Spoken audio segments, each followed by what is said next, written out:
Oh, bask in his glory. Yeah, so, NXT Great American Bash Night 2. Keith Lee versus Adam Cole, baby! Who is recently surpassed all the NXT champions of yesteryear to become the longest reigning NXT champion in history.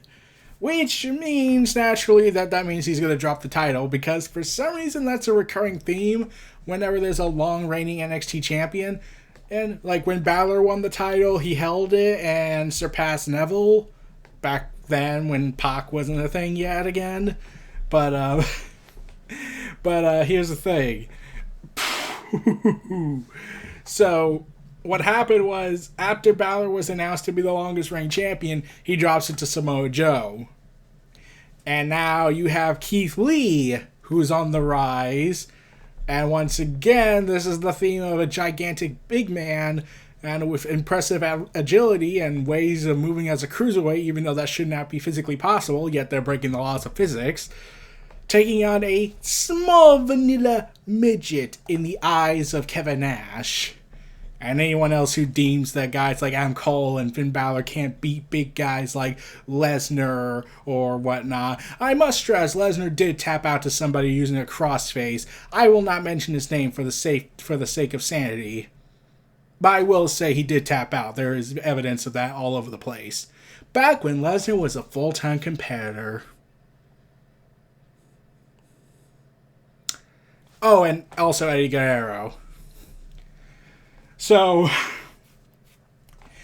yeah, the plan was Adam Cole would put his title on the line after William Regal announced that there would be a triple threat match between Keith Lee, Johnny Gargano, and Finn Balor, and it would determine whoever wins the North American title would go on to fight Adam Cole for a winner-take-all match, which I was all for. And in fact, I will admit I kind of wanted Prince Balor to win for no reason, because it's Prince Balor. Plus, I would have thought it was so like, oh, imagine if this is the birthday gift he gets from Triple H because his birthday is tomorrow after this event. But that's not what happened. Anyways, Keith Lee successfully retains his title, much to the chagrin of Johnny Gargano, who's a heel right now, and to the anger and destructive despair of Finn Balor the Prince, aka Prince Devitt, because that's literally what he's doing right now, except he's saying, hey, let's make him more vicious. So it was finally announced that the Great American Bash Night 2, Adam Cole, baby, takes on Keith Lee, bask in his glory, and everything. And this would compete with AEW's Fyter Fest Night 2. Oh, by the way, I forgot to mention the Sasha Banks Io Shirai match. That was the most drawn match on that Wednesday night when it aired. All the other matches were to them, but fans were like, we want to see Io Shirai versus Sasha Banks, which now means Sasha Banks was going ahead claiming she was the draw, which means we have the role model, the man, the queen, and now the draw. So all of them have badass nicknames, except for the role model. If she goes with the Slugger, I'll be all for it. But okay, so now we get Adam Cole versus Keith Lee for both the North American title and the NXT World title, because it was deemed recognized, I believe, I could be wrong on this, during Finn Balor's reign that the NXT title would be called a world title. So it is essentially a world title, and it's the most prestigious world title in the WWE since this whole thing started, probably. Like, remember, the WWE title was not being allowed to main event pay-per-views after the brands merged for a year. Oh, God. 371 days, and he only main evented, 3 out of 15 pay-per-views that year? And they were SmackDown exclusives, so even by proxy it doesn't count. So anyways, yeah, Adam Cole and Keith Lee would fight for both titles And there's also more continuity to this more than ever because Adam Cole was the first North American champion in the hellacious, iconic six-man ladder match that got a 5-star rating from Dave Meltzer. Everyone loves that guy, right? And now you got this competitive edge going on with NXT and AEW. And, okay, here's the thing. I'm just going to say it. I'm just going to say it. There is nothing wrong with wanting to counter-program the other side. If AEW did it, which they did at times, okay, a lot of times, it's perfectly alright so long as it doesn't become the consuming ideology, which so far I've seen they haven't done. And NXT does the same thing, just not as much, but at the same time, it's not a rare anomaly. Like, the only hope I have is that with all this counter programming they do, they don't go overboard like WCW did. The benefit of AEW and NXT doing their counter programmings is for several reasons. One, they love continuity, they love long form storytelling, and 3, this is the most important one, whereas WCW and WWE did counter program one another to try and be better at the other, plenty from WCW mostly. The problem was they had a 12-month pay-per-view system. Okay, sure, back then WCW did the tail pay-per-view system, and then they told you go watch Clash of Champions too, but at the same time, that's the other major flaw with this. When you have event after event after event every month, and now you're telling people, hey, watch our super ultra match that should be meant for pay-per-view on free television, and there's nothing to balance out the pay-per-view part, what's the point of watching the pay-per-view again? That's the biggest flaw that Goldberg and Hulk Hogan has to this very day that people bring up. The match that should have been saved for pay-per-view for one particular reason. That match alone, when Hulk Hogan was at the highest point of being a heel, especially in 1998, and Goldberg was on this rise of superstardom to undefeated streak, it was said that match alone was worth millions in pay-per-view distribution. And they gave it away, and they never did a rematch. So, imagine how... And people like to also say that ratings was the biggest deal, then start the pay-per-view distribution. Like, lower the pay-per-view model. Like, maybe... like what AEW and NXT are doing nowadays with takeover events and AEW events, not really just being months and months apart each other. So, yeah, and then they could use the excuse of, we can do big specials for our TV shows, and we can get away with it because, hey, we're not doing pay-per-views as much. I'm like, they're backed by the cons. NXT has the WWE bolstering their money wealth. So, really, both brands could take things to huge stakes and do interesting things. So, it's not that big of a problem for me when they try and counter-program the other. I'm like, I love it. It gives us quality content. This is the most I've talked about WWE stuff, related stuff, as much as I still want to believe NXT is a different universe and a different promotion, and I'm still in denial about that to this very day. 5 years on, people, 4, 5, 6 years, I'll probably be on it for a long time until the day comes that NXT is forever destroyed. Anyways, so NXT versus AEW counter-programming. So, AEW had their counter-programming with Firefest, and NXT had Great American Bash. I'll get to that part at the end. So, Keith Lee takes on Adam Cole, baby, in honor of Noah, because we haven't done the podcast in a long time. Shout out to Noah, to Simple Noah. But, yeah, so the part where this match finally happens, they're giving a big fight feel. They're having legends talk about this match, because of course. And they announced that this would be a commercial-free main event, like Sasha Banks and Io Shirai. Which means that you must watch it for the sake of, because there's no commercials, that means you're going to get raw, unfiltered content. Without the pesky commercial ruining everything. and robbing you of your precious joy. And oh boy, they tore the house down. They killed it out there. Adam Cole and Keith Lee was definitely takeover worthy. I'm surprised the Undisputed Era didn't get involved. I haven't watched a full episode of NXT or AEW. In fact, I haven't watched a full episode of any wrestling programming since this pandemic hit, at least until, let's see, I stopped watching a full wrestling show after the first AEW event for the lockdown era. And I believe I did watch Double or Nothing. So it was really Double or Nothing the last time I watched a full-length wrestling show. So anyways, and then before that there was Months Apart, so oh yeah, I've definitely kept my wrestling consumption to a minimal at best nowadays. When I just watch some matches, I'll probably watch full episodes again of Lockdown Era matches, of Lockdown Era shows when the pandemic's over. The way things are going, that's currently going to be for a while. But enough about my depressing thoughts and my pessimism and the fact that our government is completely moronic at everything we've done. Keith Lee and Adam Cole. Big fight feel, championship entrances, NXT quality, NXT takeover quality that you come to expect when you get these big fight feels, and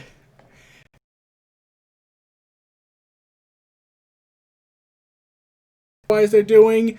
But I was wondering, wait, what happened? Is anyone injured? Are they, like, Kyle O'Reilly came back? I know Roderick Strong was fighting in a rope match, in a bull rope, in a strap match. Timmy Thatcher, I think. I could be. I am very sorry if I got that name wrong. Let me check. It's been a while, so. Yeah, but I don't know about Kyle O'Reilly since I heard he came back. Was surprised by that because I thought he was not coming back until the pandemic was over, but I think even he realized, yeah, we're fucked. We are royally fucked. All of us are fucked. Yeah, Timothy Thatcher. No, wait, wrong person. Dexter Lumis. I was thinking that was the Oney Larkin and Timmy Thatcher match I was thinking of. But yeah, it was Dexter Lumis, the guy who has a very creepy face and stares into your soul, staring and burning it alive. Anyways, moving on from that randomness. Oh man, that's a meme. Keith Lee does the iconic "I must break you," indicating that he is Drago, channeling his inner Russian, the Russian in all of us. Okay. So, basically, Keith Lee goes Drago and Arnold Schwarzenegger at times with his facial reactions, and I'm expecting him half the time to start screaming out, "I am your worst nightmare come to life!"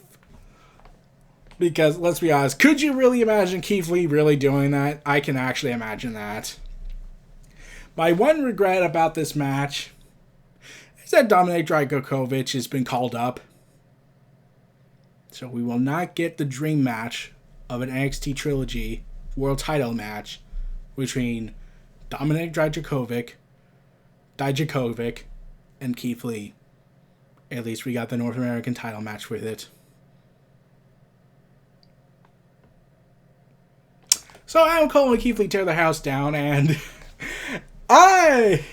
Cole is just great. Adam Cole is world champ material. I really hope when he gets inevitably demoted, that they actually give him the world title run eventually. I would honestly, I would freaking love if he's the guy to dethrone Drew McIntyre at SummerSlam this year. Like, they've rushed pushes before. Let's do something different. Have the Undisputed Era come in, attack Drew McIntyre, replicate that debut they did at NXT TakeOver Brooklyn all those years back. I could have Adam Cole beat the hell out of Drew McIntyre, and we finally get a proper match between Drew McIntyre and you know, Adam Cole, baby, for the WWE title. The match that we were plausibly denied of at best. Like, there was the match with Shawn Michaels, the match that had Shawn Michaels as the referee, and that did air, but let's be honest, we really should have gotten a takeover match between Drew McIntyre and Adam Cole. But, yeah. I thought that was going to be Drew McIntyre's farewell match before he got injured. But, yeah, they were tearing it up. 20 minutes of epicness. Spirit bombs, last shots, super kicks, Panama Sunrise power pile driver. That was... I honestly thought he was going to Adam Cole was going to struggle, but no, he carried that. He managed to lift that guy up and do the Panama Sunrise with perfection. And we get devastating Spirit Bomb and Bang Bang Catastrophe. And then we even got the famous Adam Cole being thrown like a rag doll by Keith Lee just by crashing into him, which is always funny. And even Keith Lee having his head smashed through the plexiglass door wall. Anyways, enough about being reminded of that stuff. But Keith Lee shocks the world by winning the match, defeating Adam Cole and winning both titles, and without Undisputed Era getting involved, surprisingly, the rest of them. And we are all loving it, and oh my god, I have to say it, this match was spoiled. Yep.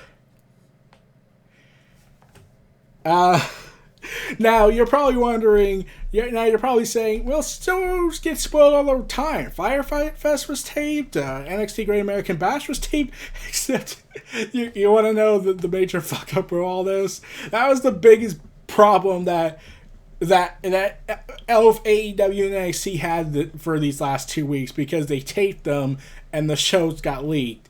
You see, what happened was, so on the AEW side, AEW, for reasons I'll never understand, brought in fans but kept them at a far distance up in the roof area, which is problematic in and of itself, because it was confirmed that they didn't do the testing stuff that they're doing with the wrestlers and the close-up behind closed door audience.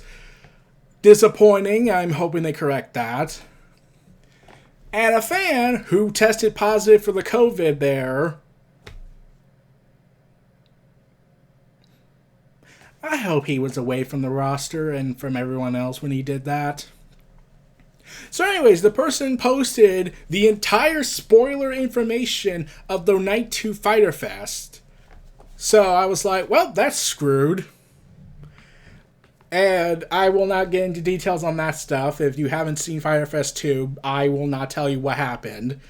But this match, you have to be watching this, I believe, if you have seen it. Because it'd be kind of weird to have people watch the video but not actually see the match unless you're just not interested in that. But whatever. But this match specifically. Now, okay, AEW was not at fault for the whole, spoiler-filled reveal about Fyter Fest Night 2 on the grounds that, it was fans doing it that they invited. So, yeah, they probably feel like that was a risk, but now they're probably regretting it. NXT, on the other hand, so remember how I've said in my retrospective, I mentioned how WWE has a rather controlling narrative issue, like a really fucked up controlling narrative issue that still is not addressed yet. So their crowd is completely artificial. It's just performance center people, and that's it. They were bringing friends and families in, but then that failed miserably after what happened, because Vince didn't think it was real, or some bullshit like that he got from his buddy from the White House. Anyways, so what happened was a guy who works there went and took a picture. That's perfectly fine. If he wants to take a picture of what happened with Keith Lee winning, that's it. But you want to know the big problem here? And I'm surprised this got out, because I'm surprised no one got fired over this. Not the social media managers in charge of their accounts, not the people telling him that was probably a stupid idea, not even the guy who posted it was fired. Oh, God. They posted it. This wrestler posted this on his Instagram, and the Elite made fun of it afterwards. We may have not won this week, but I wish we didn't post the spoiler on Instagram.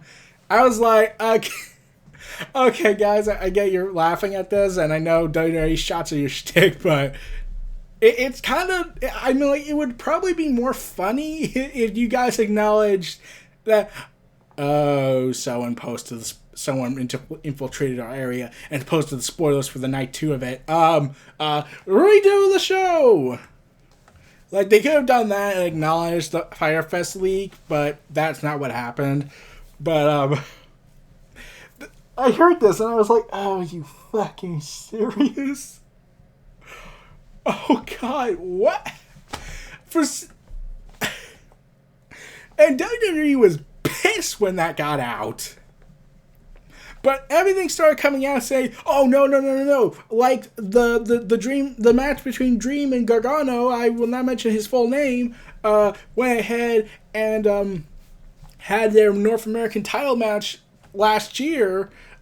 What happened was that, and this is where spoilers was alright because it was a taped event and, well, you know, they're fans, so they were going to do it, but this is an employee that did it, but that's the big difference, but let's move on.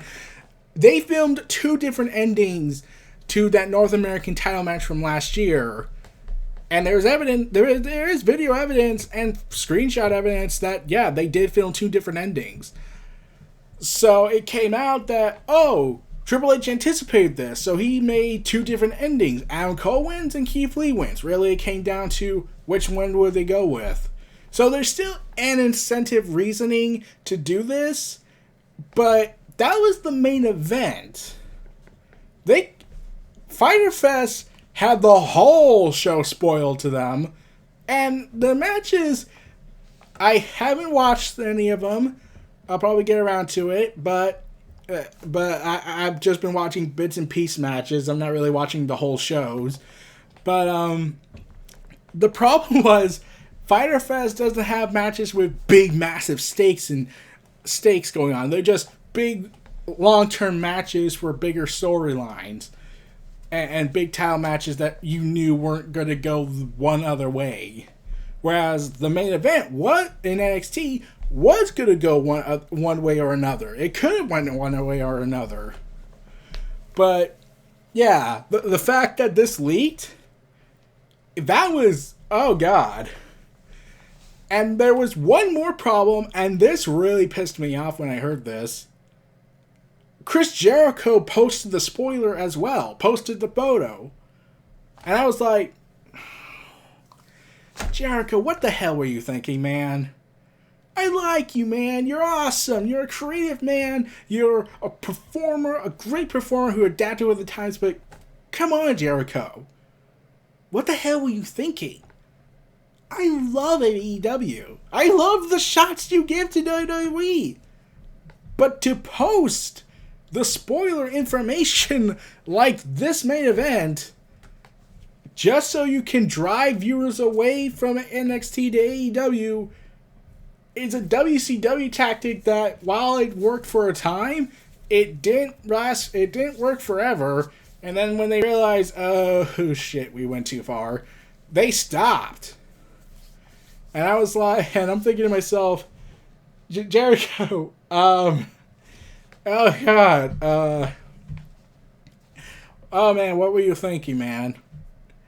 And I've seen people, I will not mention their names, I will not say their names, because I do not want people to harass who I've been talking to, but I had some debate with somebody about the spoiler information they were posting, because they're not really good terms for AEW, for numerous reasons. We actually talked about this, we had a debate in a private conversation, I won't go into details about that, but I got his point, why he's not a fan of AEW, and why he actually despises them to an extent.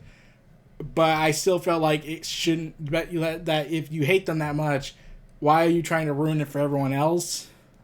Look, I won't go into details about that. I won't talk about it for privacy's sake in full details about that. I won't mention the account names, but yeah, I did have a talk about that, and we were trying to come to. I was trying to come to some sort of common ground of everything, but it is what it is. The shows are over. We can move forward now and never discuss this stuff again.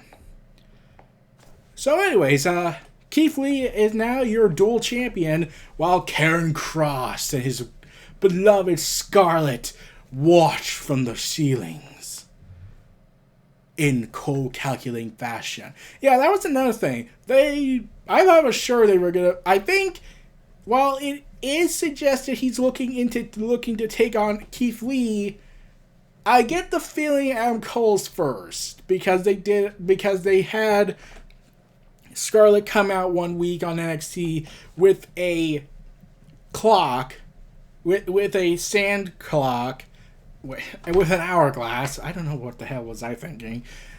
And was saying TikTok Adam Cole. I get the feeling first they're going to have Karen Cross fight Adam Cole, then they'll do Keith Lee versus Killer Cross. Yeah, I know they're the same guy. I just like calling him Killer Cross more. I get the name for Karen Cross, decaying flesh, because metal. But anyways, so yeah, freaking phenomenal match, no pun intended, and a lovely way to end the Great American Bash, and do it in a way that feels honoring the tradition of the Great American Bash pay-per-view concept. And Cody wasn't at all bitter about NXT using the Great American Bash name. He was like, hey, my only gripe would be that if they don't do it well, if they don't really pay respects to it. And I feel like they paid respects to it. And seems Cody might be alright with it, so no one knows. And he did wear a shirt saying Great American Bash, and people were bashing that. I was thinking to myself, well, his father came up with the name. Is it really that hard that he's just possibly paying respects to the fact that show that his father made gets to continue through a brand that he actually respects because his father built that brand as well, just as much as Triple H did? So, yeah. So, Adam Cole, baby, is no longer the NXT World Champion. We are now in the era of Lee Two Belts. We're in a world where we have Naito 2 belts, Lee 2 belts, and Bayley Dose straps. What the hell is the 2 belt concept now? Ever since Becky won it last year, they should... At least New Japan has the reasoning that they don't do a weekly television programming, but I was thinking to myself, wait. What's with the 2 belt thing? I get in the narrative context terms, Naito has a reason to have both the IC and world titles, but why the Lee 2 belts and Bayley Dose straps? It was just confusing for me, but hey, I hope they don't wreck it with overexposure. So, but Keith Lee is on one brand only. Bayley Dose strap as a tag belt and the SmackDown belt, so she has a risk. But yeah, and so does Sasha, since it's an interbrand title. So yeah, Keith Lee and Adam Cole was, like I said, a phenomenal match. Both men brung it. It was a great finale for the Adam Cole era to end. And I'm going to enjoy the glorious reign of Keith Lee. Oh, bask in his glory. Oh, bask in his glory. And that's about it. This was Neo Reality Entertainment. If you like, comment, subscribe, and donate to Team for more. And once again, bask in his glory.